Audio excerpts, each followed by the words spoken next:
What up, y'all? We're back for another calisthenics workout today. Welcome back. Before we get started, I just want to let you guys know today we're doing a skill day, as you guys can tell by the title. Basically, I'm going to be building up to the skill, and then you guys will see me practicing.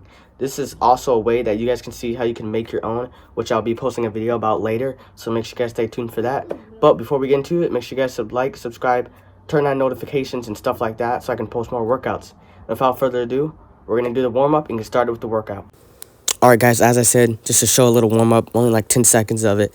Make sure you just warm your muscles. It's good, and make sure it can help you prevent injury and stuff like that.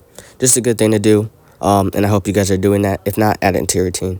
But first thing we do is the L, sit, tuck, hold. Basically, tuck in your knees, find two platforms, hold on, and then you just want to keep your knees tucked as close as you can, which is what you guys see me doing right here.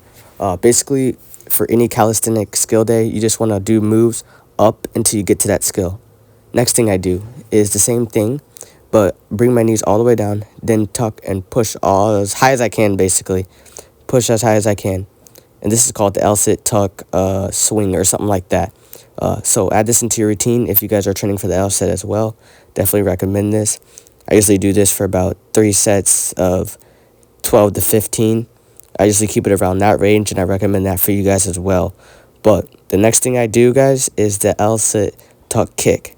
This is pretty good at getting you ready for the L-sit. The L-sit is basically this, but you hold the kick as long as you can, pretty much.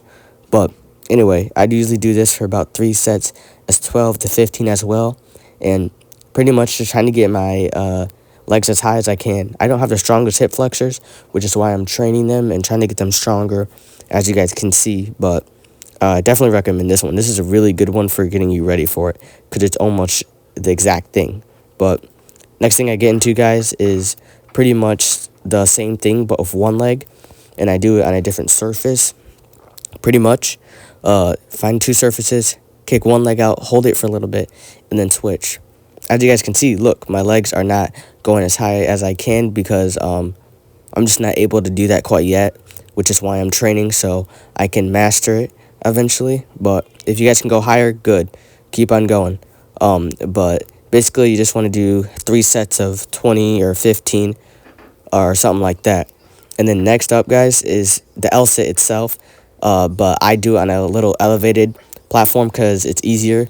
And also, my legs are not as high as they can go because I'm not at that level yet. But just hold it as tight as you can and be as strong as you can. I do the same exact thing, but using a pull-up bar this time. As you guys can see, my legs aren't as high as I can, but just try your guys' best. Even if you guys are lower than mine, it doesn't matter. Just keep practicing. And I usually do this for 3 sets of 20 seconds and for both things. And guys, the last part is core. Always add some core into your routine, like I always say. Very smart. I always do that into mine. But one of my favorites are the Russian twists. Really good at targeting just the side of your abs. As you guys can see if you have seen my abs. The side of my abs are in pretty decent shape. Mostly because of these. And then right after that, leg raises. Pretty good at targeting the lower part of your abs. There's different exercises for different parts of your abs, and I have like 3 of them right in this routine. But yep, I usually do these for around 3 sets of, I want to say, 12, and for Russian twists I usually do around 3 sets of 40 to 30. So that's the range I would recommend you guys do it. If you can go higher, amazing. If you need to go lower, that's fine as well. But this is just mine. The last thing I do is mountain climbers. And I usually do these for 3 sets of like 40 to 50. These are just really good at targeting all parts of your abs, the sides, the lower, and the top.